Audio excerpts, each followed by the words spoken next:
আপনি সালাত আদায় করেছেন কি করেন নাই এইটা দুনিয়ার মানুষ দেখতে পায়।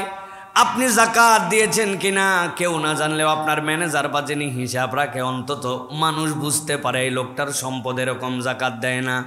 আপনি দুনিয়ার বুকে যদি হজ করেছেন কি করেন নাই আপনার যেরকম এটি দেখা যায়, কিন্তু একমাত্র ইবাদত হচ্ছে সিয়াম।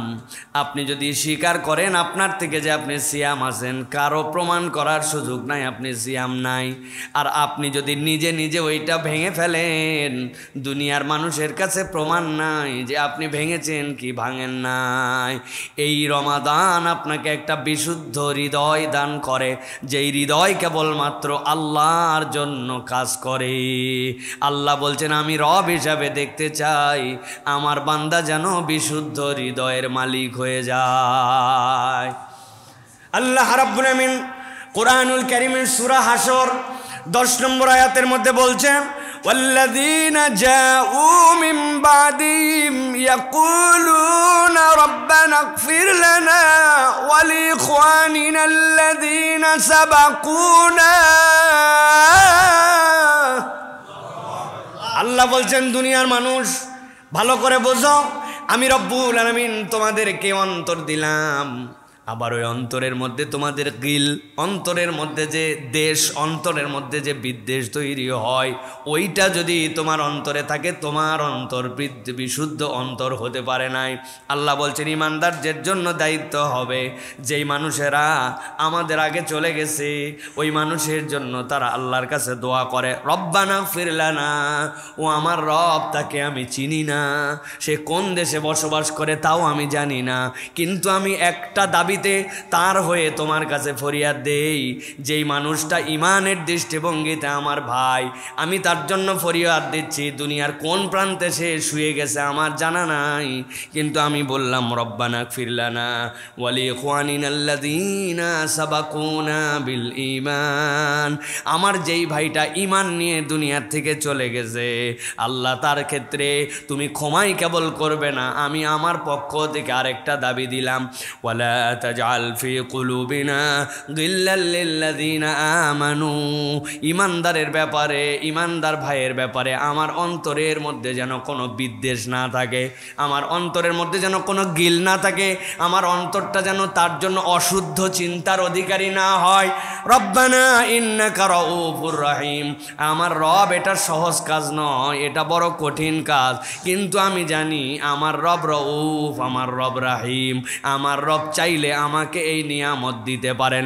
এই জন্য ইমানদার মাত্র আল্লাহর বান্দা হিসাবে নিজেকে যদি আল্লাহর কাছে উপস্থাপিত করতে চায়, অন্তরের মধ্যে হিংসা বিদ্বেষ, অন্তরের মধ্যে গিল রাখা যাবে না। পচা এক অন্তর নিয়ে আমি আল্লাহর সামনে হাজির হয়েছি, সিয়াম পালন করতেছি, আমি দেখাচ্ছি রব আমি তোমার জন্য না খেয়ে আসি, আমি তোমার জন্য পানাহার ত্যাগ করেছি, কিন্তু অপর মুসলমানের জন্য অন্তরের ভিতরে তার হিংসা, তার অন্তরের ভিতরে অপরের প্রতি খারাপ ধারণা, তার অন্তর ভর্তি অপরের জন্য অশুভ কামনা, অন্তর তার পবিত্র হয় নাই। আল্লাহ বলছেন ইমানদারের জন্য তো তোমার ফরজ, তুমি আল্লাহর কাছে বলবে চিনি না আল্লাহ, সে আমার ইমানদার ভাই, তুমি তাকে মাফ করে দাও, আর আমার সাথে তার অন্তরের যেন কোনো দূরত্ব না থাকে, এই দূরত্বটা তুমি দূর করে দাও। সুবহানাল্লাহ। এইটা হচ্ছে একটা সুগন্ধিযুক্ত অন্তর, এই অন্তরের দাম আল্লাহ বলছেন সবচেয়ে বেশি।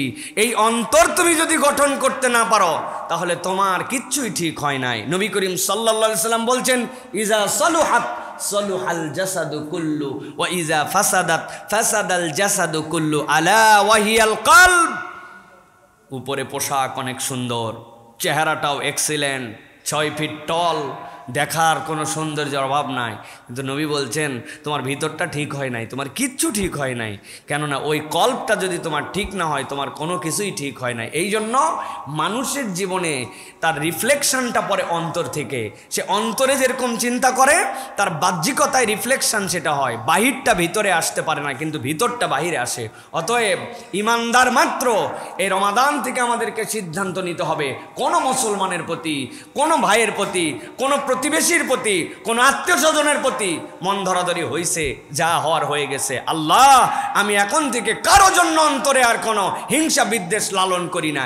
এই অন্তর গঠন করতে পারে যে জান্নাতি মানুষ সে। সুবহানাল্লাহ। আর এই দোয়াটা সকলের জন্য করতে হবে। এই দোয়াটা যার জন্য করছি, কিয়ামত পর্যন্ত যে ভাইয়ের আসবে ওই দোয়ার হকদার তাহলে আমি হব। কেননা আমার আরেক ভাইও যখন বলবে আল্লাহ সাবাকুনা বিল ঈমান, যারা ঈমানের উপরে চলে গেছে তুমি তাদেরকে মাফ করে দাও। আপনি কি জানেন কোন লোক আপনার এই দোয়ার হকদার হয়ে গেছে? আপনি আমি কেউ জানি না। অতএব আমি যদি এই দোয়াটা আমার জীবনেও মৃত্যুর পরে পেতে চাই, তাহলে এই দোয়াটা সকলের জন্য করতে হবে। আল্লাহ যেন আমাদেরকে তৌফিক দান করেন। তাহলে 1 নম্বর হচ্ছে বিশুদ্ধ অন্তর। মনে থাকবে তো ইনশাআল্লাহ? অন্তর অশুদ্ধ, এইটা নিয়ে চলবে না প্রিয় ভাইরা। আমরা কথায় কথায় হিংসা, আমাদের অনেক মা বোনেরাও আছে এখন বিভিন্ন পারিপার্শ্বিক বিষয় নিয়ে হিংসা করে। একজন অমুকের সন্তানটা একটু ভালো স্কুলে চান্স পাইছে, তার রেজাল্টটা একটু ভালো হয়েছে, অমুকের ড্রেসটা সুন্দর, তার ফ্ল্যাটটা কিনা হয়ে গেছে, তাদের একটা নতুন গাড়ি হয়ে গেছে, সহ্য করতে পারে না। এরকম আছে না ভাই? আছেন? সহ্য হয় না, জলে, খালি ভিতরে জলে। এই জন্য আপনার অন্তরে হিংসা বিদ্বেষ আছে কি না এইটার একটা থার্মোমিটার আছে পরীক্ষা করার জন্য। সেটা হচ্ছে অপরের কল্যাণ দেখে আপনার ভিতরে যদি একটু অস্বস্তি হয়, একটু কেমন কেমন লাগে, তাহলে বুঝবেন আপনার মনের মধ্যে এখনো ঝামেলা আছে।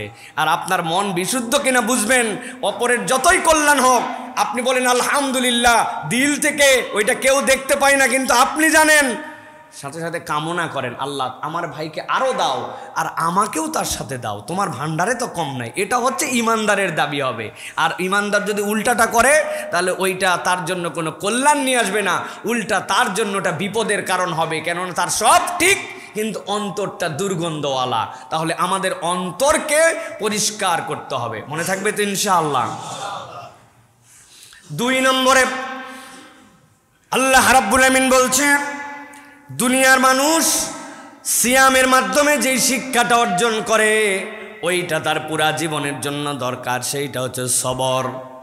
আল্লাহ রাব্বুল আলামিন কোরআনুল কারীমের মধ্যে বলছেন, ইয়া আইয়ুহাল্লাযীনা আমানুসবিরু ওয়া সাবিরু ওয়া রাবিতু ওয়াত্তাকুল্লাহা লাআল্লাকুম তুফলিহুন।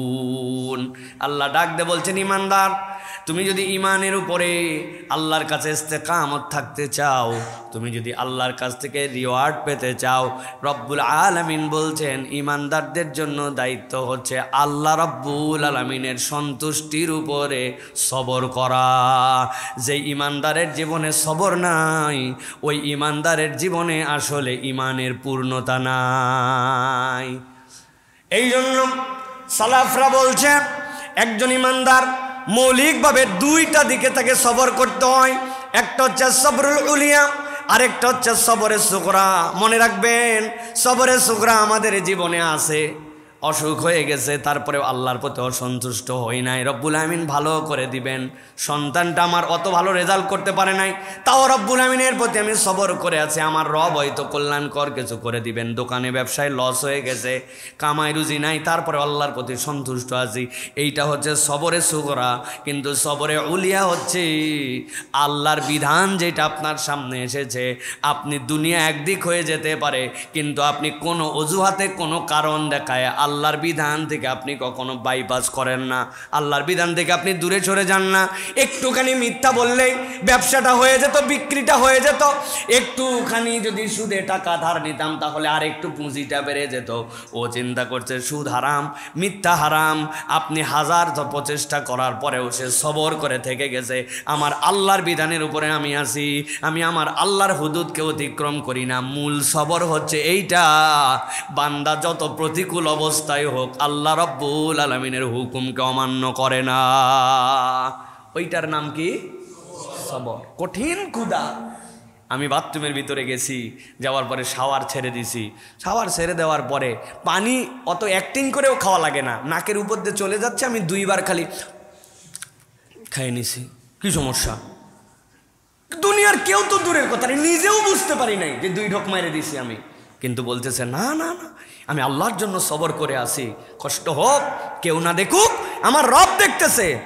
রমাদান বলতেছে তুমি যেই আল্লাহর জন্য হাজার তৃষ্ণার পরে পেট ভিতরে ডাকাডাকি, আপনাদের পেট ডাকে কিনা জানি না, ওরে ডাকাডাকি সন্ধ্যার পরের থেকে পেট চিন্তা করে আমার খাদ্য দাও, আমার খাদ্য দাও, চো চা কো কা করে না ভাই, হা বলতো তুমি যত ডাকো কাজ হবে না, আমার আল্লাহ বলছেন খাওয়া যাবে না, সূর্য ডুববে তারপরে খাওয়া, এটা হুদুদুল্লাহ।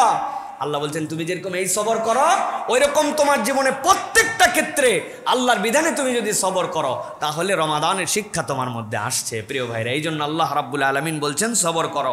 এই জন্য সবর আলাল তাআত, সবর আলাল মাআসি আর সবর আলাল মানাজির, তিনটা ক্ষেত্রে সবর আছে। যে আপনি গুনাহ থেকে বেঁচে থাকার সবর করেন, আরেকটা সবর করেন আল্লাহ রসুলের ইতাআতের সবর, আরেকটা হচ্ছে নিজের অন্তর যা চায় সেটা নয়, আল্লাহ যেভাবে চান ওইটার উপরে সবর করা। এই সবর এই তিনটা জায়গায় আছে আমাদের জীবনে। আমরা যদি এই সবর করি তাহলে আল্লাহ রাব্বুল আলামিন আপনার আমার জন্য এই রমাদানকে শিক্ষাকে গ্রহণ করে জান্নাতে যাওয়ার কারণ ঘটায় দিবেন। সুবহানাল্লাহ বলেন। তাহলে আজকে আমরা গুনাগুন শুনতেছি কয়টা? 11টা। কয় নম্বর গেছে? 2টা।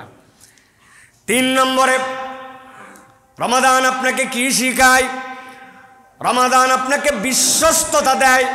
আল্লাহ বলছেন তুমি বিশ্বস্ততার গুণ অর্জন করো। আল্লাহ রাব্বুল আমিন কোরআনুল কারীমের মধ্যে বলছেন সূরা নিসা 58 নম্বর আয়াত, আল্লাহ বলছেন ইন্নাল্লাহা ইয়া'মুরুকুম আন তুআদ্দুল আমানাতি ইলা আহলিহা ওয়া ইযা হাকামতুম বাইনান নাসি আন তাহকুমু বিল আদল ইন্নাল্লাহা নি'মা ইয়া'iযুকুম বিহি ইন্নাল্লাহা কানা সামিআম বাসীরা। আল্লাহ রাব্বুল আমিন বলছেন ও দুনিয়ার মানুষ, আমি তোমাদের জন্য দায়িত্ব দিলাম, ইন্নাল্লাহা ইয়া'মুরুকুম, আল্লাহ তোমাদেরকে নির্দেশ দিচ্ছেন, আন তুআদ্দুল আমানাতি ইলা আহলিহা, তোমার যে প্রাপ্য আছে ওই প্রাপ্য যার ওই অনুযায়ী তুমি তোমার আমানতদারিতা। আয়াত আল্লাহ রাব্বুল আমিন বলছেন আল্লাহর পক্ষ থেকে নির্দেশ হচ্ছে তুমি যার হক আছে তার হকটা তুমি আদায় করে দাও। তোমার ওই হক আদায় করতে যে তুমি যেন কখনো 2 নম্বর করো না। আল্লাহ নবী এটার দৃষ্টান্ত উপস্থাপন করেছেন। তাফসিরে কুরতুবির ভিতরে এসেছে মক্কার লোকেরা সোম আর বৃহস্পতিবার কাবার দরজা খুলে দিত। কাবার দরজা খুলে দেওয়ার পরে যারা পজিশন অনুযায়ী লোক অনুযায়ী ওই ব্যক্তিগুলা তখন খানায় কাবার মধ্যে ঢুকতো। খানায় কাবার মধ্যে ঢুকে ঢুকে সেই সময় তারা ইবাদত করত। নবী করিম সাল্লাল্লাহু আলাইহি সাল্লাম কোনো এক সোমবারে খানায় কাবার দরজা তখন খুলে দেওয়া হয়েছে।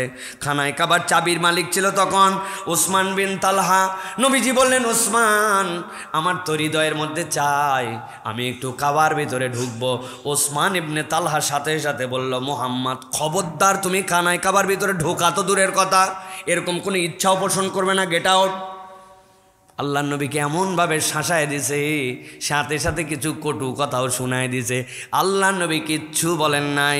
নবী করিম সাল্লাল্লাহু আলাইহি ওয়াসাল্লাম তাকে বললেন, এমন একদিন আসবে ওসমান ইবনে তালহা, জেনে রাখো ওই চাবির মালিক আমি মুহাম্মদ হয়ে যাব। নবীজি সাল্লাল্লাহু আলাইহি সাল্লাম মক্কা বিজয় হয়ে গেল।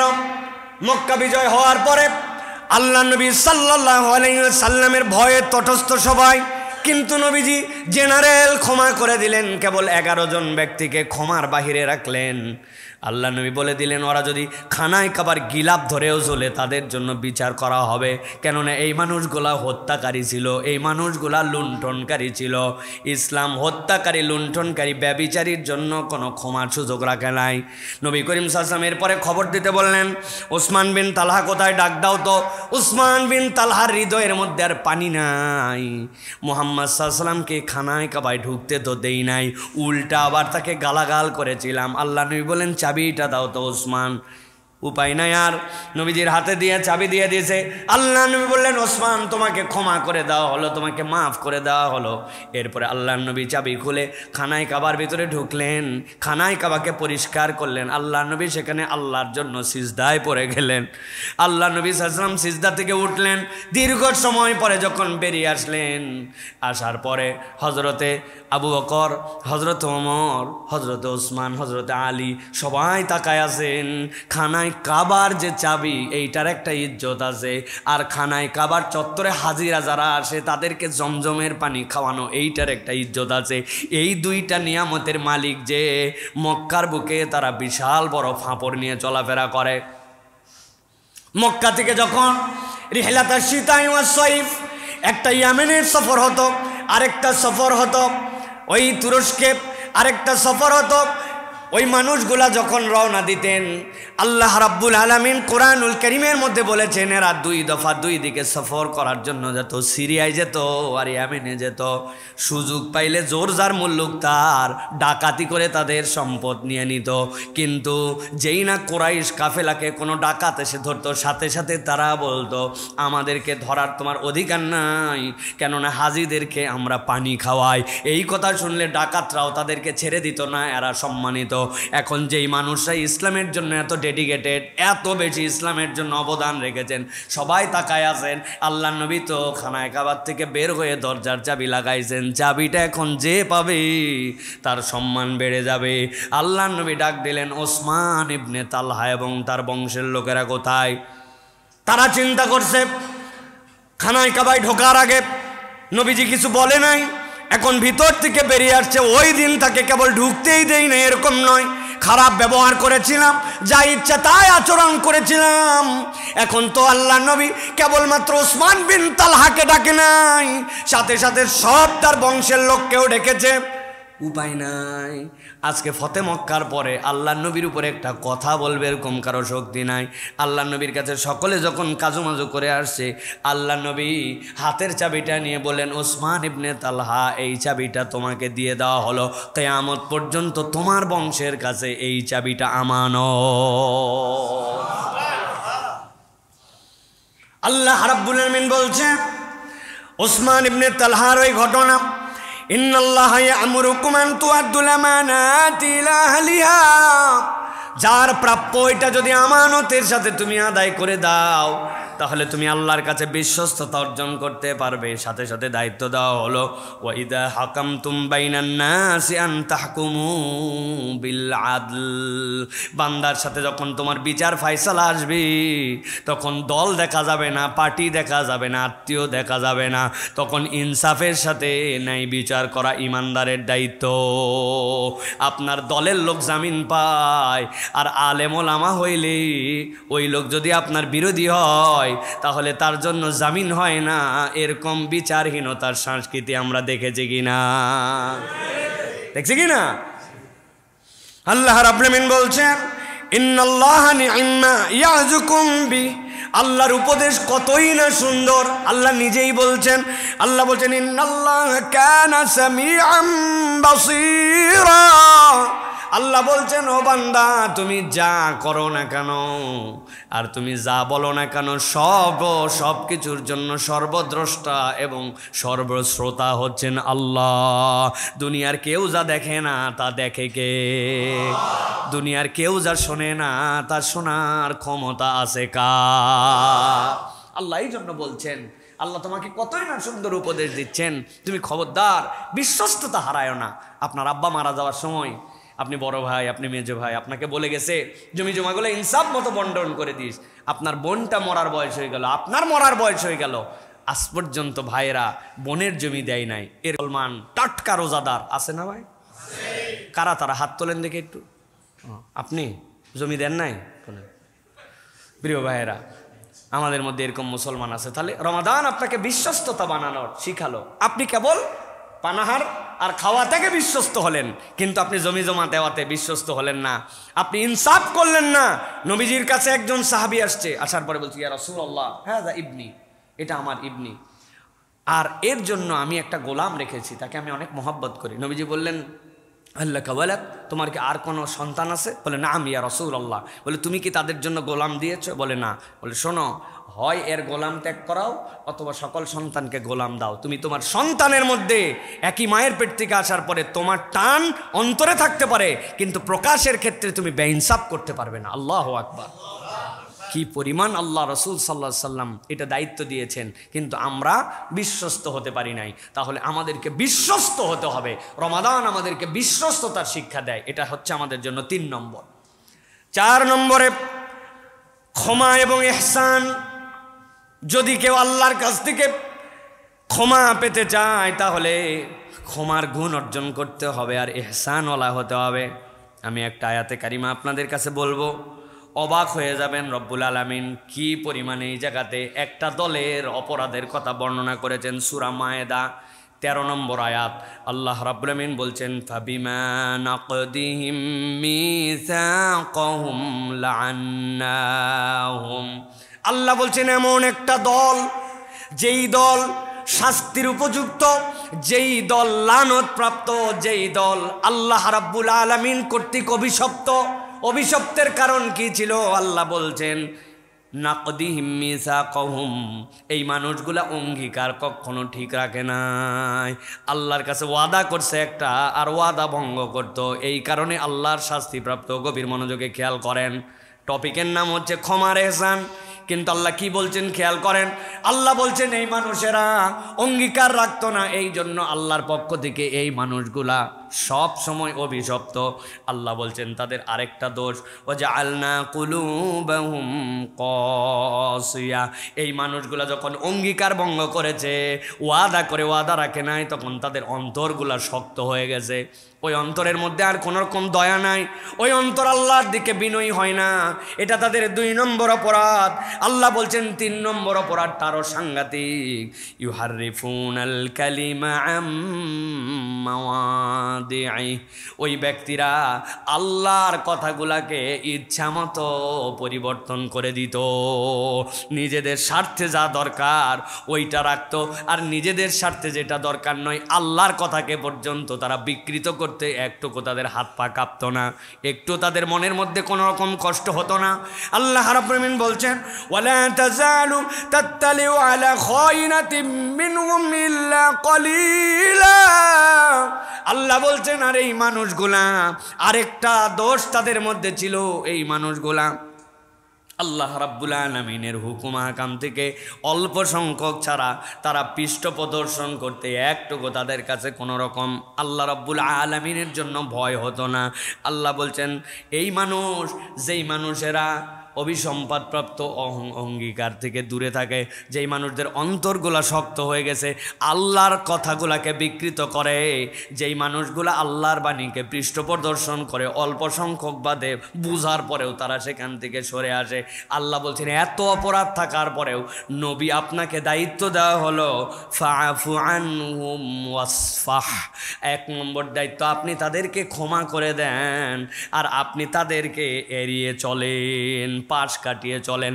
এই মানুষগুলার সাথে সম্পর্ক রাখবেন না, ঘনিষ্ঠতা থাকবে না, কিন্তু এই মানুষগুলাকে আপনি পারলে ক্ষমা করে দেন। একবার চিন্তা করে দেখেন এই মানুষগুলার অপরাধ আল্লাহর সাথে কত। আল্লাহ বলছেন তারপরেও আপনি তাদেরকে ক্ষমা করে দেন। আল্লাহ রাব্বুল আমিন বলছেন ইন্নাল্লাহা ইউহিব্বুল মুহসিনিন। নিশ্চয় রব তাকে পছন্দ করেন যেই ব্যক্তিরা ইহসানওয়ালা। অতএব আল্লাহর কাছে যদি আমি ক্ষমা পেতে চাই তাহলে মানুষকে ক্ষমা করা, ভুলকে ক্ষমা করা, এটা হচ্ছে ইমানদারের অন্যতম ভূষণ হবে। এখনকার সমাজে আমরা খুব টাইট হয়ে গেছি। ভুল করছে তার একটা পানিশমেন্ট লাগবে, ভুলই এটাকে আমরা কখনো আর নিজের মনে করে, আপন মনে করে এটা আমরা ক্ষমা করতে পারি না। অথচ আল্লাহর কাছে বান্দা যদি ক্ষমা পেতে চায় তাহলে বান্দাকে ক্ষমা করতে জানতে হবে। হজের সফরে আপনাদের কাছে বলেছিলাম এর আগে, আমার এক মুরব্বী, আরাফার ময়দানে আমি বক্তব্য দিচ্ছি, ওই সময় বললাম আসেন আমরা আমাদের টোটা ফাটা ভুল ভ্রান্তি যা আছে সবাইকে ক্ষমা করে দেই। এক মুরব্বী বলতেছে বাবাজি সব ক্ষমা করতে পারলো আমি একটা লোককে ক্ষমা করতে পারবো না। এই লোক আমার এমন একটা কথার কষ্ট দিছে, কলিজাটা মনে হচ্ছে ফুটা হয়ে গেছে আমার, এই ক্ষমা আমি করতে পারবো না। আমি রাগের মাথায় একটুখানি কৌশল করে ওনাকে ধাক্কা দেওয়ার জন্য বললাম যে চাচা আপনি যদি ওনারে ক্ষমা করতে না পারেন আল্লাহ আপনারে ক্ষমা করবে না। কথা হচ্ছে আল্লাহ যে কারে ক্ষমা করবে আর করবেন এটা বলার আমি কে? কিন্তু আমি বোঝানোর জন্য বলছি যে আমার কত ছোটবেলার ভুল, বড়বেলার ভুল, আমার কত জানা ভুল, অজানা ভুল, ইচ্ছায় ভুল, অনিচ্ছায় ভুল, আল্লাহর কাছে আমার ভুলের পাহাড়। আর একটা লোক আমার কাছে একটা কথা দিয়ে কষ্ট দিছে, আমি তারা ক্ষমা করতে পারি না, তো এত ক্ষমা আমি কোত্থেকে পাবো? ওই মুরব্বীর দিলের মধ্যে কথাটা ধাক্কা লাগছে। সে খানিকক্ষণ পর চোখ দিয়ে পানি পরে বলছে, বাবাজি যাও, ওরেও মাফ করে দিলাম। আমি বললাম ইনশাল্লাহ আল্লাহ আপনারা মাফ করে দিবে। প্রিয় ভাইয়েরা, রব্বুল আলামিন আপনাকে আমাকে ক্ষমা করতে চান, কিন্তু তার জন্য আমাকে ক্ষমাশীল চরিত্র হতে হবে আমার মধ্যে। এইটা আল্লাহ রাব্বুল আলামিন দেখতে চান। আল্লাহ বলছেন এই জন্য ইন্নাল্লাহা ইউহিব্বুল মুহসিনিন, আল্লাহ ওই ব্যক্তিকে পছন্দ করেন যে ইহসানওয়ালা, আমার দিল ভর্তি ইহসান থাকবে, আমার দিল ভর্তি সব সময় দরদ থাকবে। আল্লাহ বলছেন এই দরদি দিল, ক্ষমাকারী দিল, এই ব্যক্তিকে আল্লাহ রাব্বুল আলামিন মাফ করে দেন। সুবহানাল্লাহি বিহামদি। এই যে আমাদের রমাদান শাহরুল মুয়াসাত, এটা আমাদেরকে সহমর্মিতা শেখায়। আরেকজনের কষ্ট কি, আরেকজনের ক্ষুধার জ্বালা কি, আরেকজনের দুনিয়ার বুকে চলাফেরার কষ্ট, এই কষ্টটা কি, তৃষ্ণার কষ্টটা কি, এটা আপনাকে হৃদয় দিয়ে অনুভব করায়। ভাই একটা কথা সত্যিকার, আপনার দিল ঠান্ডা তো সব ঠান্ডা। কি ভাই? আপনার দিল ঠান্ডা, ট্রিলিয়ন ট্রিলিয়ন টাকার মালিক, তুরস্কের মধ্যে ভূমিকম্প হয়েছে, বাড়ি ছিল তার 27টা, প্রতিটাতে 25টা করে ইউনিট, সবগুলা শেষ। পরের দিন সকালবেলা যেই লোক তার কাছে ভিক্ষা করতে আসতো প্রত্যেক দিন, রুটির একটা বেকারি ছিল ওই ব্যক্তির, ওই লোকও যে ভিক্ষুক, সেও যেখানে এসে ত্রাণের জন্য দাঁড়াইছে, ওই 25 ফ্ল্যাটের মালিক সেও ওখানে এসে ওই একটা রুটির জন্য দাঁড়াইছে। আল্লাহ দুইজনের একদম সামনে পিছে দাঁড় করায় দিয়েছেন। বলে বোঝানোর উদ্দেশ্য হচ্ছে যে পেট হচ্ছে আসল ভাই। ওই লোক যদি মনে করতো আমার তো অনেক টাকা ছিল, যা গেছে গেছে, অথবা আমার না খেলেও চলবে না। আর যে লোক ভিক্ষুক সেও যদি চিন্তা করে তারও চলবে না, পেট। এই জন্য আল্লাহ রাব্বুল আমিন আপনাকে আমাকে শিখাচ্ছেন যে তুমি শাহরুল মুয়াসাতে ইহসানওয়ালা হও। তোমার দিলে যদি ইহসান থাকে তাহলে আল্লাহ রাব্বুল আমিন তোমাকে জান্নাতি হিসেবে কবুল করবে। আপনার কাছে রমাদান পার হয়ে গেল, আপনি ক্ষমাও করতে শিখলেন না, আপনি ইহসানওয়ালা হইলেন না। আল্লাহ তো দোয়াই শিখাইছেন যে হে বান্দা তুমি আমার কাছে দোয়া করো, আল্লাহুম্মা ইন্নাকা আফুউন তুহিব্বুল আফওয়া ফাআফু আন্নী। আল্লাহ আমার অপরাধের শেষ নাই, তুমি আমাকে ক্ষমা করো। আর জানি আল্লাহ তুমি না ক্ষমা করা পছন্দ করো। আল্লাহ অতএব আমাকে তুমি মাফ করে দাও। যেই রব ক্ষমা করা পছন্দ করে তার কাছে আমি মাফ চাচ্ছি, আর আমি কাউকে ক্ষমা করি না, তাইলে কেমনে হইল ভাই? এই জন্য আমাদেরকে ক্ষমার গুণ অর্জন করতে হবে। আল্লাহ যেন আমাদেরকে তৌফিক দান করেন। 5 নম্বরে বিনয়। 5 নম্বর কি? আল্লাহ রাব্বুল আমিন বলছেন সূরা শুআরা 215 নম্বর আয়াতের মধ্যে বলছেন মানুষ মাত্রই বিনয়ী হবে। আল্লাহ নবীকে আল্লাহ বলছেন ওয়াকফিদ জানাহাকা লিমানিত্তাবাআকা মিনাল মুমিনিন। একটা মুরগি যেরকম বাচ্চা দেওয়ার পরে আকাশ দিয়ে যদি চিল চলে যায়, উপর দিয়ে যদি কাক চলে যায়, মুরগির মা কেমন করে যেন একটু শব্দ করে, বাচ্চাগুলি সব ডানাগুলা বের করে দেয়, বগলের মধ্যে চলে আসে, পেটের নিচে চলে আসে, ছোট্ট ছোট্ট ঠোঁটগুলি কেমনে কেমনে জানি পালকের ভিতর দিয়ে বের করে দেয়, মা আবার ঠোঁটগুলা দিয়া ঠোকা দিয়ে দিয়ে ভিতরে ঢুকায় দেয়। ওই মুরগির ছানাগুলি যেরকম চিল থেকে কাক থেকে বেঁচে যায়, আল্লাহ বলছেন ও আমার হাবিব, ও আমার নবী মুহাম্মদুর রাসূলুল্লাহ সাল্লাল্লাহু আলাইহি সাল্লাম, আপনাকে আমি দায়িত্ব দিলাম, আপনি আপনার ডানাগুলা ইমানদারদের জন্য রহম করে বিছায়া দেন।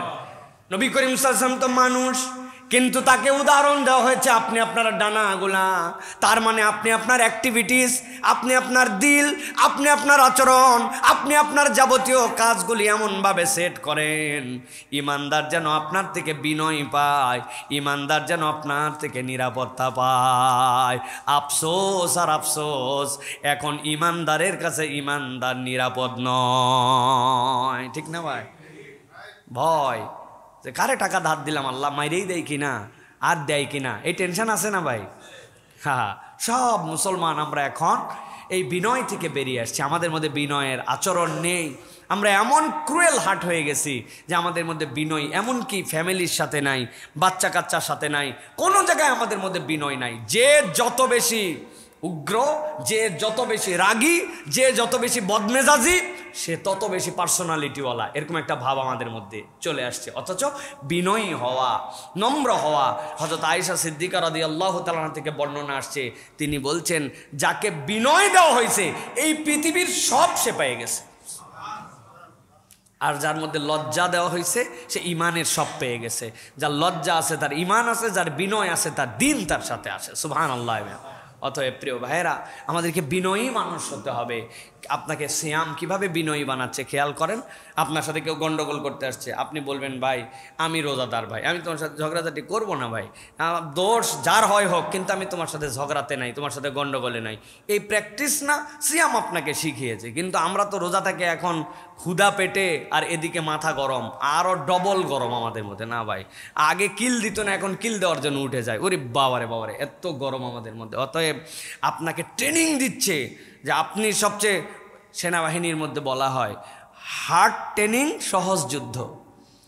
আপনি যত বেশি ট্রেনিংটা কঠিন করবেন তত বেশি যুদ্ধ আপনার জন্য সহজ হবে। আপনি যদি ট্রেনিংয়ে ছাড় দেন তাহলে যুদ্ধে জিততে পারবেন না। এখন আপনার ট্রেনিং, আরে বেটা এমনি তো পেট ভরা থাকলে এমনি মেজাজ ঠান্ডা থাকে, এখন পেট ফাঁকা, লম্বা দিন, গরম, আরেকজন আবার চেতাইছে, এখন না তোমার পরীক্ষা দেওয়ার কথা। তুমি তো পেট ভরা, পরিবেশ ভালো, ভদ্রলোক সবগুলা, না তোমার গন্ডগোলের পরীক্ষা কি? এখন না পরীক্ষা দিতে হবে তোমার, যে তোমার ক্ষুধার জ্বালায় অস্থির, তৃষ্ণায় বুক ফেটে যাচ্ছে, লোক উল্টাপাল্টা তারপরেও কথা বলতেছে, চাইলে আমি কিল লাগাই দিতে পারি না, কিন্তু আমি সিয়াম আছি, আমি ট্রেনিং নিচ্ছি। আল্লাহ বলছেন এই বিনয়ের ট্রেনিং তুমি যদি নিতে পারো তো বিনয়ই হচ্ছে জান্নাতি মানুষের গুণাগুণ। সুবহানাল্লাহ।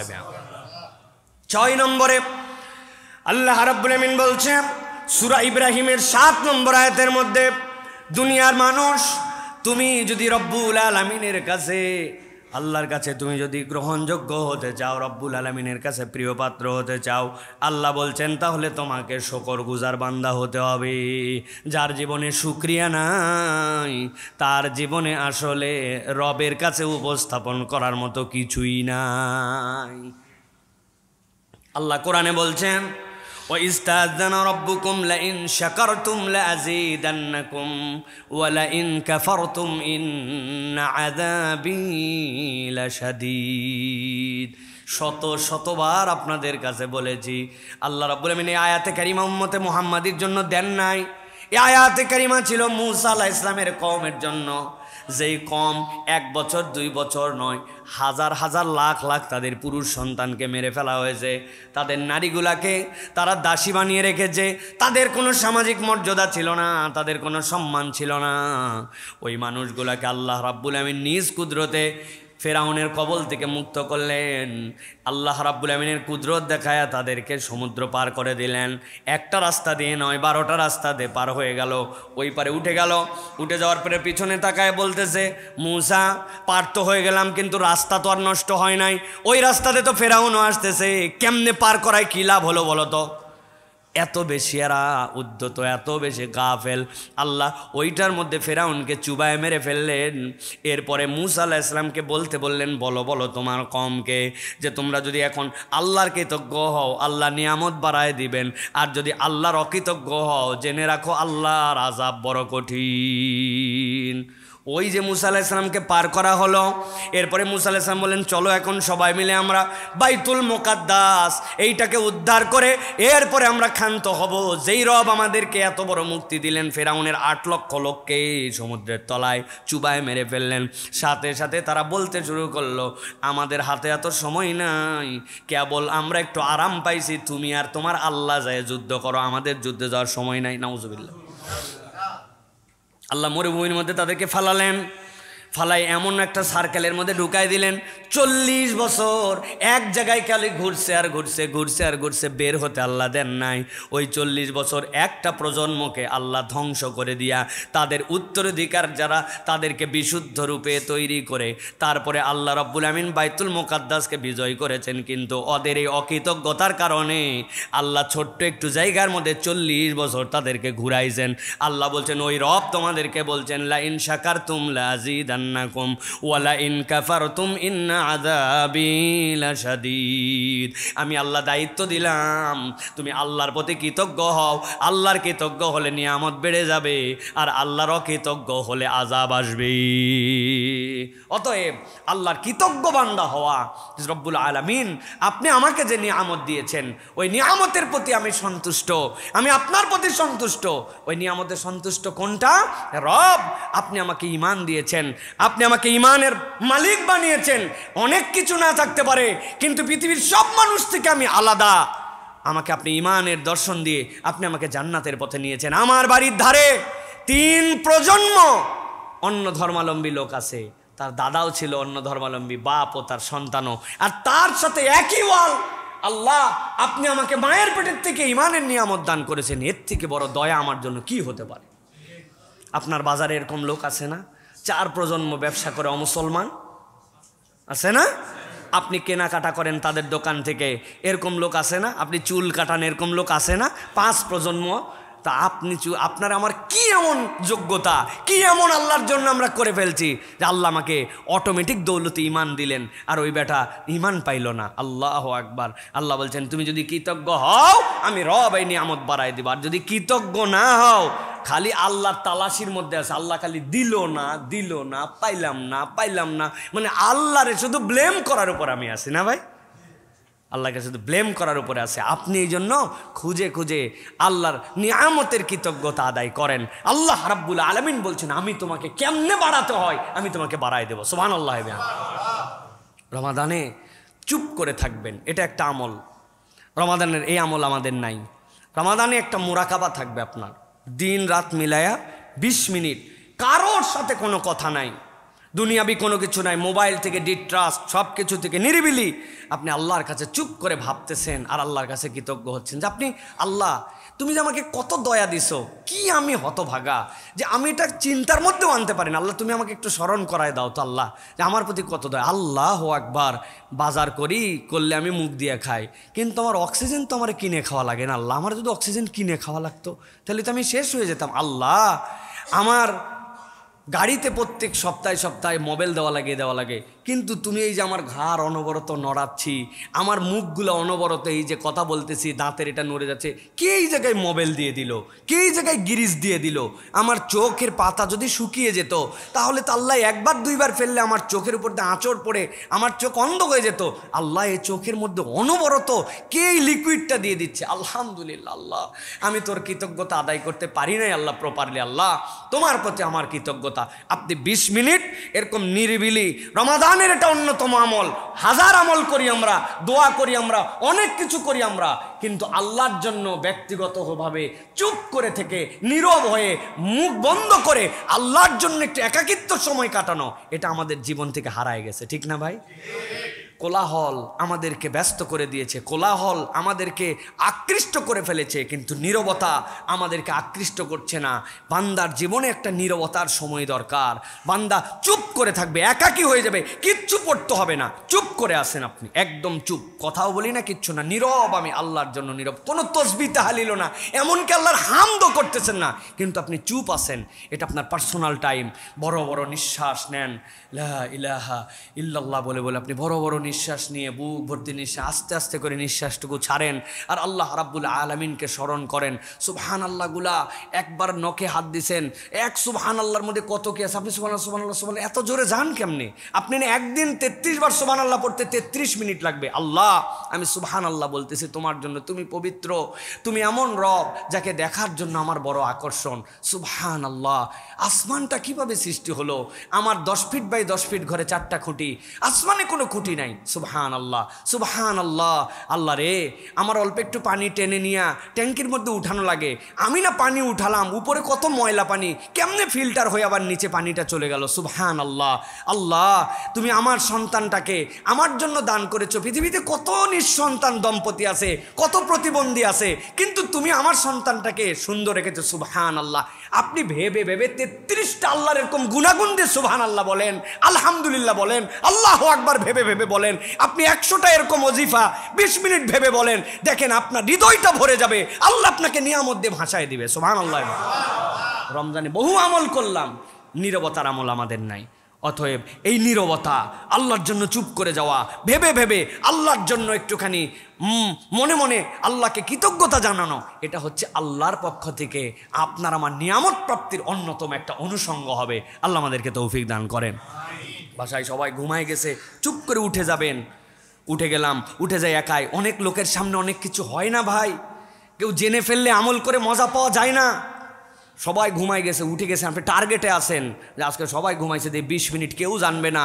চুপ করে একটু ড্রয়িং রুমের ফাঁকে, চুপ করে একটুখানি টেবিলের ফাঁকে যাই একটুখানি 2 রাকাত সালাত আদায় করে বসে গেছেন। বসে একটু দেখবেন দিল দিয়ে 1 দিন 2 দিন প্র্যাকটিস করেন, দিলের মধ্যে একটা তৃপ্তি পাবেন যে আমি আল্লাহর কৃতজ্ঞ বান্দা হতে চাই। আল্লাহ আমি তো জানি না কেমনে তোমার কৃতজ্ঞ হতে হয়, আল্লাহ তুমি সেটাও আমার অন্তরের মধ্যে দিয়ে দাও রব্বুল আলামিন। আপনি যদি এইরকম করে আল্লাহর হামদ করেন, ইনশাআল্লাহ আল্লাহ রাব্বুল আলামিন আপনার আমার নিয়ামত বাড়ায় দিবেন। বলেন আল্লাহুম্মা আমিন। তাহলে আল্লাহর শুকর মনে থাকবে এটা ইনশাআল্লাহ। 7 নম্বরে ভয়। সিয়াম আপনাকে ভয় শেখায়। বান্দাকে আল্লাহ ভয় করতে বলেছেন। আল্লাহ বলছেন লা তুকাতিলুনা কওমান নাকাসু আইমানাহুম ওয়া হাম্মু বিইখরাজির রাসূলি ওয়া হুম বাদাউকুম আউওয়ালা মাররা। আল্লাহ বলছেন কি হলো তোমাদের, যেই মানুষেরা প্রতিশ্রুতি ভঙ্গ করে তাদের সাথে তোমরা যুদ্ধ করবে। প্রতিশ্রুতি যদি কেউ ভঙ্গ করে, তোমাদের সাথে যে চুক্তি ছিল চুক্তি যদি ভঙ্গ করে, তখন ইমানদার তাদের সাথে আল্লাহর হয়ে যুদ্ধ করবে। আল্লাহ বলছেন ও হাম্মু বিইখরাজির রাসূল, কত দুঃসাহস তাদের, তারা আমার রসুলকে এই কাবা থেকে বের করে দিয়েছে। ওয়া হুম বাদাউকুম আউওয়ালা মাররা, উস্কানিদাতা তারাই ছিল, মুসলমান কখনো উস্কানিদাতা হতে পারে না। আল্লাহ রাব্বুল আলামিন বলছেন আতাখশাউনাহুম ফাল্লাহু আহাক্কু আন তাখশাউহু ইন কুনতুম মুমিনিন। দুনিয়ার কাউকে ভয় করার দরকার নাই। আল্লাহ বলছেন ভয় করার দিক দিয়ে তোমার রবই সবচেয়ে বড় হকদার, ঠিক কি না? তাহলে আমার প্রকৃত ভয় কার জন্য হবে? আল্লাহর জন্য। প্রকৃত ভয় কার জন্য? প্রকৃত ভয় হবে সিসি ক্যামেরার জন্য, ঠিক না ভাই? দুদকের জন্য। হ্যাঁ প্রিয় ভাইরা, এগুলো তো সব আমরা দেখে ফেলেছি। সিসি ক্যামেরার ভয় আমাদেরকে কি দিতে পারে, দুদকের ভয় আমাদেরকে কি দিতে পারে। দেশকে ফকির বানায় দেওয়ার জন্য যা করা লাগে সব করতে পারে, অথচ সব আইন কানুনই ছিল। প্রিয় ভাইরা, এই জন্য আমরা বলবো আল্লাহ রাব্বুল আলামিনকে ভয় করা, এটা কে শিখায়? রমাদান শিখায়। কে শিখায়? রমাদান শিখায়। এই জন্য আমরা আল্লাহকে ভয় করে পানি খায় না, আল্লাহকে ভয় করে আলহামদুলিল্লাহ পানাহার করে না, কিন্তু টেবিলের নিচ দিয়ে ঘুষ খায়। আছে না ভাই? আহা, বিরাট বড় রোজাদার, ওনার দোকানের মধ্যে 2 নম্বর মাল 1 নম্বর করে বেচে ফেলে। আল্লাহর জন্য সে না খাই আছে। ইফতার করায় আবার কয় আমার দোকানে ইফতারে কোনো হিসাব, কোনো খরচ আমি হিসাব করি না, সবাইরে খাওয়াই, যে আসে তারই খাওয়াই, কিন্তু উনি মসুরের ডাল দেশি বইলে বিদেশিটা 2 নম্বরটা বিক্রি করে। আছে না ভাই? সোয়াবিন তেলের বোতলগুলা নিজের মতো সরাই রেখে সিস্টেম করে বান্দাদেরকে কষ্ট দেয়। উনিও রোজাদার, উনি আল্লাহকে ভয় করে, তাই তো না? উনি ভোক্তা অধিকারের ভয় একটু একটু করে, কিন্তু আল্লাহরে ভয় করে না। আল্লাহ বলছেন তোমার রোজার কসু তুমি বোঝো নাই, তোমার রোজার বুঝই হচ্ছে তুমি নিরেট আল্লাহকে ভয় করো। দুনিয়ার কেউ দেখলেও ভালো, না দেখলেও ভালো, ঠিক কি না?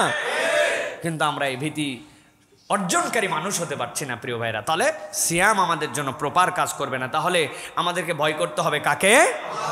এটাকে মুখে মুখে, এটা অন্তর থেকে ফিল করতে হবে যে আমি যে আল্লাহর ভয়ে খাই না, পানাহার করি না, চোখের গুনাহ করি না, আমি এই অপরাধ থেকে বেঁচে থাকার চেষ্টা করি, ওই রব তো আমাকে সবসময় দেখে রে ভাই। তাহলে আমি কেমনে ওই রবকে ফাঁকি দেওয়ার জন্য চিন্তা করলাম? কেমনে আমি চিন্তা করলাম পার্সোনাল ঘরের মধ্যে আমি মোবাইলে গুনাহ করতে পারি, এটা কেউ দেখলো না, বাথরুমে গুনাহ করতে পারি, কেউ দেখলো না, দুনিয়ার মানুষ বাহিরে জানলো না, আমি ভিতরে একরকম রূপ নিয়ে চলাফেরা করতেছি, বাহিরে হুজুর, ভেতরে শয়তান। আছে না ভাই?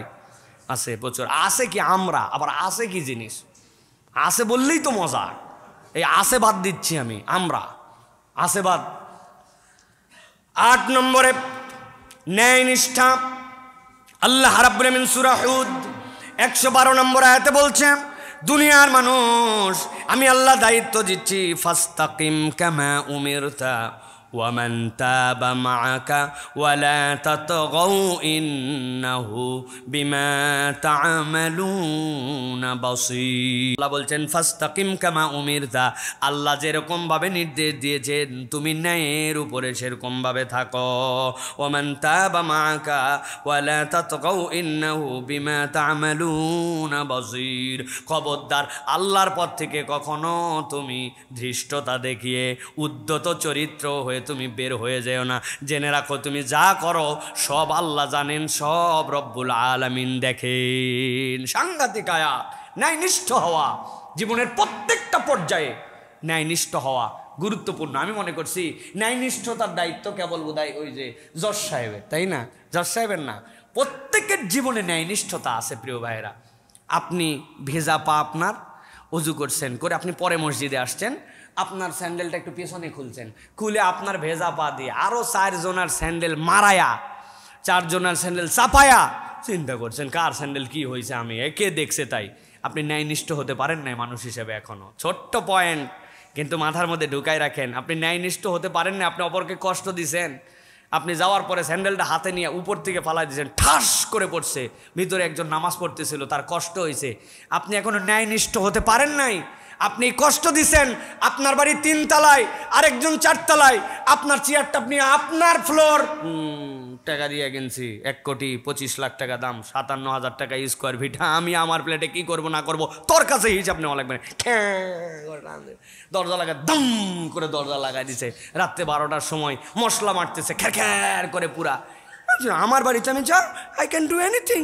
আপনি ভাবতেছেন জি না, আপনি এখনো ন্যায়নিষ্ঠ হতে পারেন না। ইসলাম ধর্মটা হচ্ছে একটা এটিকেটের, ইসলাম ধর্মটা হচ্ছে একটা ম্যানারের।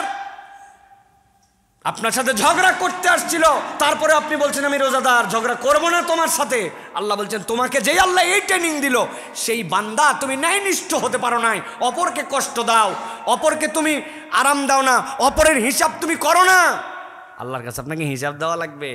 আপনি ফুলের গাছ একটা নিয়ে চলে আসছেন আপনার বারান্দায়, কে আপনারে আনতে বলছিল ফুলের গাছ? আপনি মনে করছেন এটা আমি পারলো, ও তো অর্থ সূত্র ছিল মাটিতে থাকবে, কিন্তু আপনি উঠাই নিয়ে আসছেন, পানি দেন না, পানি না দিয়ে আপনি মেরে ফেলছেন আপনার গাছটাকে। হ্যাঁ মিস্টেকলি হতে পারে, কিন্তু ইন্টেনশনালি ওটার কোনো গুরুত্ব নাই। আপনি ন্যায়নিষ্ঠ বান্দা হতে পারেন নাই, আপনি ন্যায়নিষ্ঠ এখনো হতে পারেন নাই। আপনার বাচ্চা আপনার বাড়িতে একজন কাজ করে, আপনি আপনার কষ্ট বোঝেন, আপনি টাকা দিয়ে তারে খাটায়, টাকা দিয়েই কেবল খাটান না, সেও একজন মানুষ। আপনি তার জন্য কতটুকু দয়ার হৃদয়ের মধ্যে লালন করেন। আমি মাঝে মাঝে বলি, আপনার বাচ্চাকে প্রত্যেক দিন দুধের স্বর উপরে হাঁড়ির থেকে তুলে আপনার বাসার কাজের মানুষটা উঠায় দেয়, কিন্তু ওরা জীবনে কোনোদিন আপনার মন চাইলো না যে তারে দেয়। আপনার রান প্রত্যেক দিন আপনার বাচ্চা খায়, আপনার কাজের মানুষের ভাগে কোনোদিন একদিন আপনার রান গেল না। সবাই এরকম নয়, কিন্তু এগুলো আমাদের মাথার মধ্যে মনে রাখতে হবে। ওরে সারা জীবন মাটিতে ফালায় রাখলেন, আর আপনি সারা জীবন খাটে থাকলেন। ফাঁকা খাট আছে আপনার বাড়িতে অন্য ঘরে, তারপরেও সে কোনো দিন উপরে উঠে শুইতে পারলো না। আপনি ন্যায়নিষ্ঠ হতে পারেন নাই। সাহাবীরা বলতেছেন, নবী বলছিলেন তুমি যা পড়ো তাকে তাই পড়াও, তুমি যা খাও তাকে তাই খাওয়াও। আব্দুল্লাহ ইবনে মাসউদের খাদেমকে দেখে অপররা ঘাবড়ায় গেছে, আরে কোনটা মালিক আর কোনটা গোলাম। বলে তুমি এরকম বলে, আমার নবী ওই দিন বলার পরের থেকে বাবা আমার থেকে ভালো ওরে দেই, কারণ আমি ফাঁসে যেতে পারি। আল্লাহ আমার হিসাব আমাকে নাও নিতে পারেন, কিন্তু ওর জন্য যদি আমারে ধরেন সুবহানাল্লাহ। ওইটা ছিল সাহাবীওয়ালা চরিত্র, ন্যায়নিষ্ঠ মানুষ ছিলেন তারা। আর আমরা এখন ন্যায়ের আশপাশে নাই, আমরা কেমনে কত অন্যায় করতে পারবো আমরা সেইটার মধ্যে আছি প্রিয় ভাইয়েরা। রাস্তার মধ্যে বের করে পাইপটা রেখে দিচ্ছি, সরকারি জায়গা, পানি পড়ুক, রাস্তা ক্ষতি হোক, যা হোক, লোক যাক না যাক, এটা আমার কোনো ব্যাপার কিনা। আমি থাকি 10 তলায়, আমি কানটা খুসায়া ফালাই দিলাম কটন বাট, চলে গেল নিচে। আমি মনে করলাম আমি চিপসটা খাইয়া ফালাই দিলাম রাস্তার মধ্যে, খোসাটা ফালাই। আপনি ন্যায়নিষ্ঠ এখনো হতে পারেন নাই। আপনি হিসাব এবং বিবেচনা করেন, প্রত্যেকটা জায়গায় আমাদের ইহতিসাব করার জায়গা আছে। আমরা যদি হিসাব করে না চলি তাহলে এইটা আমাদের জন্য কোনো ফায়দা দিবে না। আল্লাহ এই জন্য বলছেন যে তোমাদের মধ্যে সিয়াম পালন করে ইমানের সাথে সোয়াবের আশায়। সোয়াবের আশা কখন মানুষ করে? যখন হিসাব করে সে চলে, কোনটা করলে সোয়াব, কোনটা করলে গুনাহ। এই বিবেচনা করে চললে আল্লাহ অতীতের গুনাহ মাফ করে দেন। অতএব আমাদেরকে ন্যায়নিষ্ঠ হতে হবে, মনে থাকবে তো ইনশাআল্লাহ। 9 নম্বরে দয়া। আল্লাহ রাব্বুল আলামিন সূরা ইসরার 24 নম্বর আয়াতের মধ্যে বলছেন, সব মুসলমান এই আয়াত কম বেশি জানে। আল্লাহ বলছেন ওয়াকফিদ লাহুমা জানাআয-যুল্লি মিনার রাহমা ওয়া কুর রাব্বিরহামহুমা কামা রাব্বায়ানি সগীরা। আল্লাহ বলছেন ও দুনিয়ার মানুষ, তোমার পিতা মাতা তোমার দয়ার জন্য সবচেয়ে বড় হকদার। বাপ মার জন্য যদি আপনার দয়া না থাকে, আল্লাহ বলছেন ওই ব্যক্তি আল্লাহর রহমত থেকে বঞ্চিত। আল্লাহ বলছেন তুমি তাদের জন্য দয়া করো, তাদের জন্য তোমার ডানাগুলা বিছায় দাও, আর আল্লাহর কাছে দোয়া করো রব্বিরহামহুমা কামা রব্বায়ানি সগীরা। ও আমার আল্লাহ, তারা আমার ক্ষেত্রে ছোটবেলায় যেরকম দয়া করেছেন, আপনি আমাকে ওই রকমভাবে তাদের জন্য দয়ার এই দোয়াটা কবুল করে নেন। কি দয়া করেছেন আব্বা আম্মা, একবার যদি কল্পনা করেন, হৃদয় আপনার দিয়ে যদি ভাবেন, এই আধুনিক জেনারেশন, এই জেনারেশন আমি সব জায়গায় বলি এরা হচ্ছে ডায়াপার জেনারেশন, কিন্তু আমার মাকে আমি দেখেছি 7 দিন সূর্য ওঠে নাই, শীতকাল, কঠিন শীত, শৈত্যপ্রবাহ শুরু হয়ে গেছে। উত্তরবঙ্গের মানুষ আমরা, এমন শৈত্যপ্রবাহ, সূর্য নাই, কিচ্ছু নাই, পিঠাপিঠি আমাদের 7 ভাই বোন, ছোট 2টা ভাই, কাছাকাছি প্রায় 12-13 মাসের ছোট, 7 দিনের জন্য সূর্য ওঠে নাই। এখন তারা তো প্রস্রাব করে। আম্মাকে দেখছি চুলার উপরে কাঁথাগুলা কেমনে কেমনে যেন কষ্ট করে করে 5-7টা শুকায় নিয়েছে। শুকায় নেওয়ার পরে অর্ধেক রাত না যেতে যেতেই ডানের কাঁথা ভিজায় ফেলেছে, বামের কাঁথা 2টা ভিজায় ফেলেছে। বাড়ির সবাই ঘুমায় গেছিল, কিন্তু আম্মা ঘুমাতে পারে নাই। সন্তান যদি প্রস্রাব করে আর তার উপরে যদি থেকে যায় সারা রাত, সন্তান নিউমোনিয়া হয়ে যাবে, সন্তানের ঠান্ডা লেগে যাবে। ডানে ভিজাইছে, বামে নিছে, বামে ভিজাইছে, এরপরে বুকের মধ্যে নিছে, নিজের বুক ভিজে গেছে, তখন শাড়ির আঁচল দিয়ে বুক মুছে আবার সন্তানকে বুকের মধ্যে রেখেছে, তারপরেও সন্তানকে দূরে ঠেলে দেয় নাই। এক রাত যদি আমার মা আমার জন্য এই কষ্ট না করত, আপনার আমার দুনিয়ায় টিকে থাকা হতো না। আল্লাহ রাব্বুল আলামিন বলছেন, এই তো তোমার মা, যেই মা যেই পিতা তোমার জন্য এত কষ্ট করেছে তুমি কল্পনা করতে পারো নাই। আমি আমার মাকে এখন পর্যন্ত কোনোদিন দেখি নাই। রান্না করার পরে মুরগির রানটা নিজের পাতে নিচে, এত বড় হয়ে গেছে আমরা, তারপরে আম্মা ওই মুরগির রানটা আমার প্লেটেই তুলে দিবে। আব্বার প্লেটের মধ্যে নিচ থেকে তরকারি দিয়ে দিছে, তরকারি দেওয়ার পরে হঠাৎ করে মুরগির কলিজিটা চলে গেছে। জীবনে কোনোদিন আব্বাকে খেতে দেখি নাই। কলিজিটা তুলে পাশে সন্তানের মুখে, না হলে খাওয়া শেষ হয়ে গেলে ডাক দিবে, আয় আব্বা আয়, মুখের মধ্যে কলিজিটা তুলে দিছে। ওই আব্বা ওই আম্মা এত কষ্ট করেছে আপনার আমার জন্য।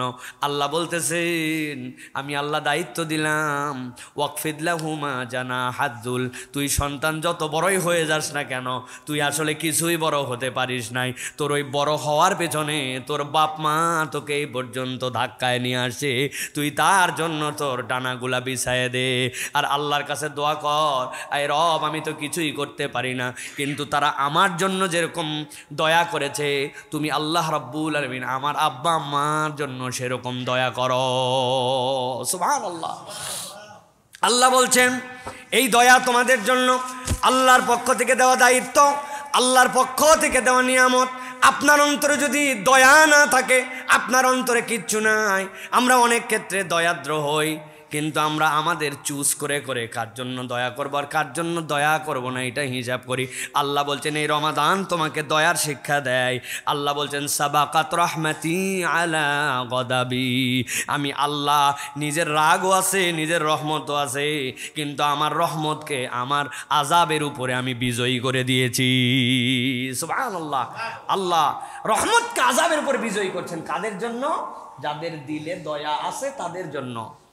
বলেন তো ভাই, এই রমাদানে সবার শেষে ঘুমায় কে? সবার আগে উঠে কে? আমরা কখনো হিসাব করলাম না। আমার মা, আপনার মা, আপনার স্ত্রী, আমার স্ত্রী, আপনার বোন, আমার বোন, সবার শেষে ঘুমায়। আপনি এশার নামাজ পড়ে এসেছেন, খেয়েছেন, দিয়েছেন, শুয়ে পড়েছেন, সেইগুলা পরিষ্কার করে সবগুলা ক্লিন করে তারপরে সে শুতে গেছে। শুতে শুতে সবার শেষ, সবার আগে উঠেছে কে? অ্যালার্ম দেওয়া আছে তার ঘড়িতে, উঠেছে, আবার খাবার রেডি করছে, আবার খাবার গরম করছে, খাবার রান্না করছে, সবগুলা ডাইনিং টেবিলে দিছে। দেওয়ার পরে আমরা ভিআইপি মুডে উঠলাম, উঠার পরে আমরা একটুখানি খেতে বসে গেলাম। খেতে বসে টসে আমরা খাওয়া দাওয়া শেষ করে হাত ধুইয়া টেবিল থেকে পর্যন্ত ওই প্লেটটা উঠাই না, চলে গেলাম আমরা নামাজের জন্য।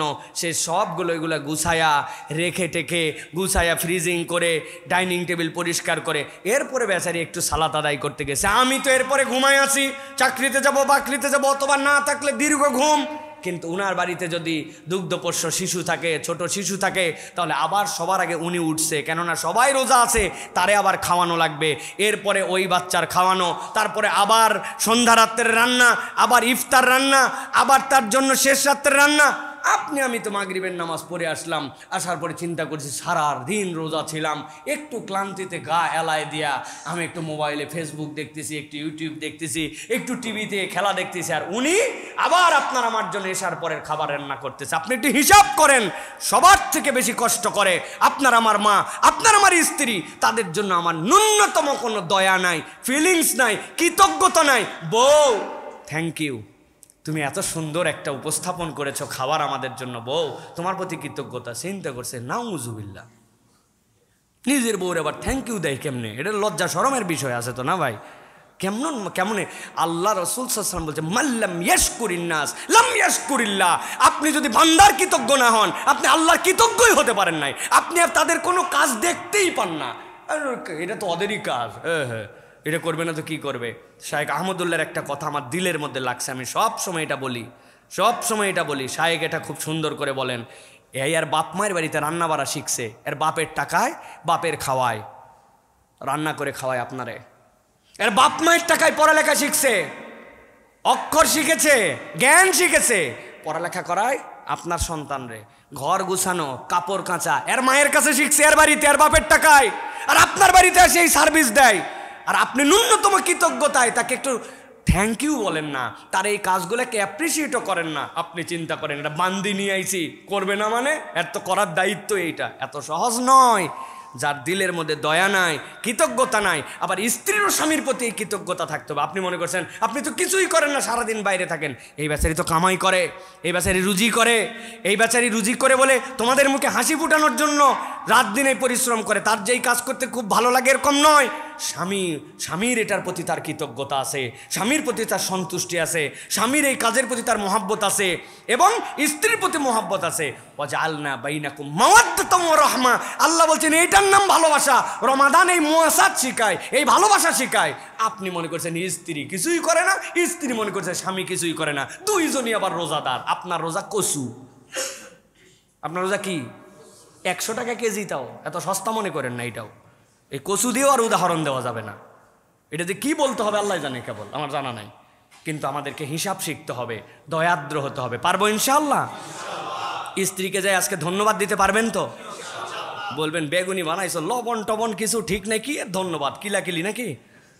ভাই বেচারি যে কষ্ট করে আপনি জানেন না, রান্না করে থাকার কষ্ট আছে, রোজার আগ মুহূর্ত পর্যন্ত কষ্ট আছে। কিচ্ছু না ভাই, দাঁড়ায় থাকে যে রান্না করতো, এইটার যে কষ্ট আছে। আমি তো ভালো রান্না করি, এই জন্য আমি জানি এগুলা। আল্লাহ আমাদেরকে বোঝার তৌফিক দান করে। 10 নম্বরে আমাদের জন্য দয়ার পরে সত্যবাদিতা। আল্লাহ রাব্বুল আমিন বলছেন ইয়া আইয়ুহাল্লাযীনা আমানুত্তাকুল্লাহা ওয়া কুনু মা'আস সাদিকিন। সত্যবাদী হতে হবে। ইমানদার সত্যবাদী যদি না হয়, আর সত্য যারা বান তাদের সাথে যদি সম্পর্ক না রাখে, সে কখনো ট্র্যাকে থাকতে পারবে না। কোথায় থাকতে পারবে না? আপনার গাড়ি সঠিক চলবে না আপনি যদি সত্যবাদীর সাথে সম্পর্ক না রাখেন। আপনার সম্পর্ক ফ্রড, 2 নম্বর, চিটিং, বাটপার, ওইগুলোর সাথে আপনার সম্পর্ক। বিড়িখোর, গাঁজাখোর, যেটা ইসলাম পছন্দ করে না, কথাবার্তা বাজে কথা বলে, ঘুরলে ফিরলে মোবাইলে বাজে মহিলার কথা আলোচনা করে। আল্লাহ বলছেন কুনু মা'আস সাদিকিন, সত্যবাদীর সাথে তুমি সম্পর্কিত হও। সাদিকিন মানে কেবল মুখ দিয়ে সত্য কথা বলে এটা না। সবচেয়ে বড় সত্য কোনটা? আল্লাহর বিধানকে স্বীকার করে নাই, আল্লাহ যা বলেছেন সেটা মানে, ওই সত্যবাদী।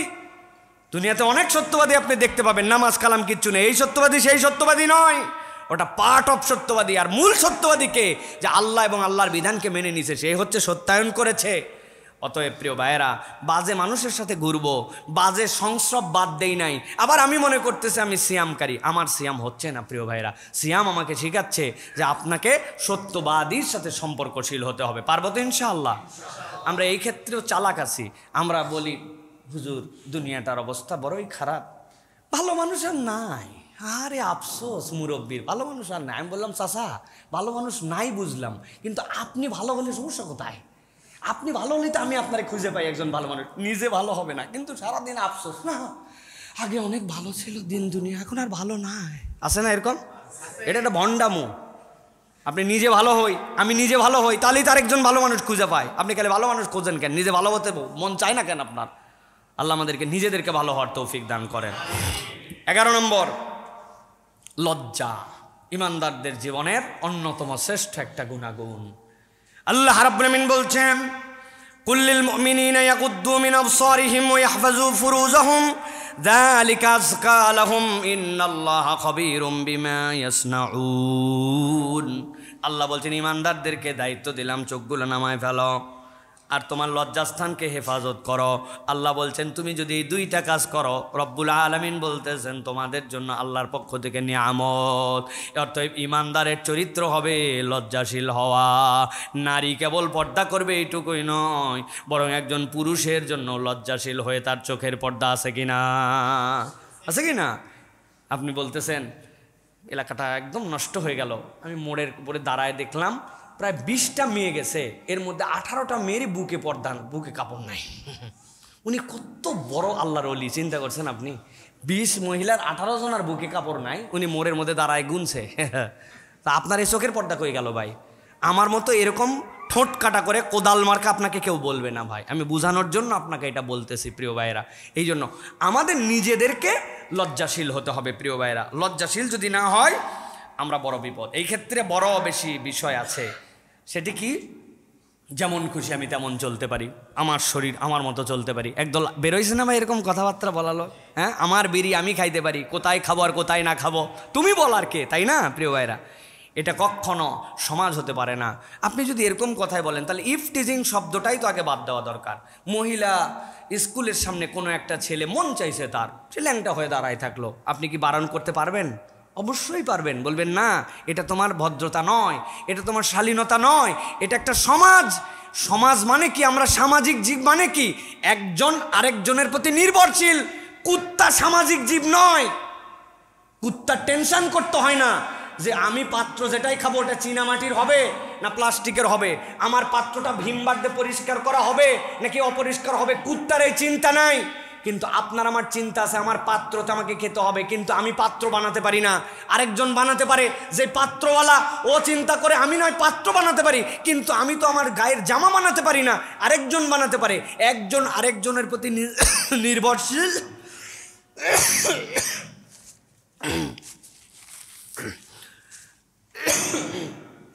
একজন আরেকজনের প্রতি নির্ভরশীল, এই জন্য আমরা সামাজিক জীব। এখন আপনি সামাজিক জীব হয়ে আপনি বলবেন আমি যেমন ইচ্ছা তেমন চলতে পারি, আমার ইচ্ছা আমি সম্পাদন করতে পারি, এটা কখনো সামাজিক জীবের দাবি হতে পারে না। এটা কাদের জন্য হতে পারে? যারা উচ্ছৃঙ্খল, যারা এই সমাজকে, এই সমাজের তাহজিব তামাদ্দুনকে প্রায়োরিটি দেয় না, এরা হচ্ছে সেই দল। এরকম একটি দল আমাদের সমাজে এখন প্রভাব বিস্তার করে অন্য কোনো দিক দিয়ে তো আর ফোঁসফাঁস করতে পারতেছে না। এখন অল্প একটু ফুটা পাইলেই ওই দিক দিয়ে একটুখানি বিষ বাইর করার চেষ্টা করতেছে। আছে কি না ভাই? আর কথায় কথায় মুসলমানদেরকে, ইসলামিস্টদেরকে তারা নানানভাবে কটু কথা বলে, নানানভাবে আমাদেরকে ব্যাকডেটেড বলে। আমরা বলি ভাই আমরা ব্যাকডেটেড, কিন্তু কোন পর্যন্ত?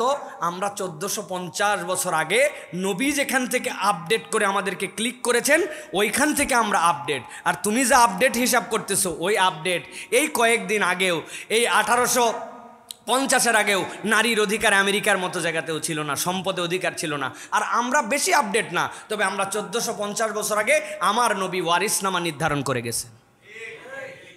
তোমার ভ্রূণ হত্যা অমুক হত্যার ক্ষেত্রে তুমি কেবল বলতেছো, আর আমার আল্লাহ নারীদের ইজ্জত দিয়ে 1450 বছর আগে ওইটাকে হারাম করে দিয়ে গেছেন। আমার আল্লাহ তুমি কেবল বলতেছো ইফটিজিং এর কথা, আমার আল্লাহ 1450 বছর আগে বলেছেন পুরুষ তোমার চোখকে নামাও। অতএব আপডেটেড শিক্ষা আমাদেরকে দিতে এসো না।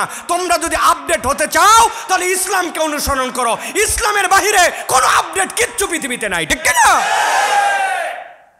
তুমি বিড়ি খাবে রাস্তার মধ্যে খাও, কিন্তু তুমি এটা খাওয়ার পরে এটাকে গুরুত্ব নিবে না, সমাজকে এটাকে তুমি দায়িত্বের মধ্যে আনবে না, এটা কখনো হতে পারে না প্রিয় ভাইরা। এই জন্য আমাদের এই ব্যালেন্স করতে হবে। এটার নাম লজ্জা। যার মধ্যে লজ্জা নাই তার মধ্যে কিছু নাই, যার মধ্যে লজ্জা আছে তার মধ্যে সব আছে। প্রিয় ভাইরা, আমরা এই যে আল্লাহর হুকুম হাকাম পালন করি, এই ক্ষেত্রে আমাদের লজ্জা লাগবে। যে আল্লাহ আমাকে খাওয়ান, যে আল্লাহ আমাকে দেখেন, আমি তার সামনে কেমনে অন্যায় করি, আপনার এই লজ্জা কিন্তু আপনাকে ইমানের দিকে নিয়ে যাবে। অতএব লাজুকতা মানুষের জীবনের অন্যতম নিয়ামত। লজ্জাহীন হয়ে গেলে সমাজ পশুর কাতারে নেমে যাবে। আমরা ইতিমধ্যেই দেখতেছি সমাজ পশুর জায়গায় চলে গেছে, ঠিক কিনা ভাই? আরে আমরা বিয়ে শাদী করার পরে বোরখালি বউ হাত ধরে অন্য জায়গায় গেলে ভিতরে অস্বস্তি হয় 5 জনের সামনে, আর কতকগুলো আছে কি আর বিয়ে শাদী কিসের কি, তারপরেও হাত ধরা তো দূরের কথা, যা ইচ্ছা তাই ধরে ফেলতেছে। তাহলে কুকুর আর তার মধ্যে পার্থক্য কোথায়? রাগ করলেন ভাই? আল্লাহ আমাদেরকে বোঝার তৌফিক দান করেন। 11টা গুণাগুণের কথা বলবো বলেছি, কয়টা বলেছি? 11টাই বলছি। আরেকটা বোনাস আছে, মনে আছে তো? 1 নম্বর হচ্ছে বিশ্বস্ত হৃদয়, 2 নম্বর আপনাদের কাছে কি বলেছি? সবর, 3 নম্বর বিশ্বস্ততা, 4 নম্বর ক্ষমা, 5 নম্বর বিনয়, 6 নম্বর শকর, 7 নম্বর ভয়, 8 নম্বর ন্যায়নিষ্ঠা, 9 নম্বর দয়া, 10 নম্বর সত্যবাদিতা, 11 নম্বর 12 নম্বর এবার বোনাস, সবগুলোর উপর শাইনিং। এইটা দিয়ে শাইন করে দিয়েছেন আল্লাহ রাব্বুল আমিন। আল্লাহ রাব্বুল আমিন বলছেন আল্লাযীনা ইউমিনুনা বিল গায়ব ওয়া ইউকিমুনাস সালাহ ওয়া মিম্মা রাযাকনাহুম ইউনফিকুন। আপনি আপনার সব গুনাহগুনের উপরে শাইন দিবেন কি দিয়ে? আল্লাহ বলছেন তুমি হবে সখী, তুমি হবে দানশীল। যেই ইমানদার দানশীল, আল্লাহ তার সব ল্যাকিংস দূর করে আল্লাহ তার নিয়ামতগুলো তার জন্য দান করে দিবেন। সুবহানাল্লাহ। আল্লাহ রাব্বুল আমিন বলছেন الذين ينفقون أموالهم بالليل والنهار سرا وعلانية فلهم أجرهم عند ربهم ولا خوف عليهم ولا هم يحزنون।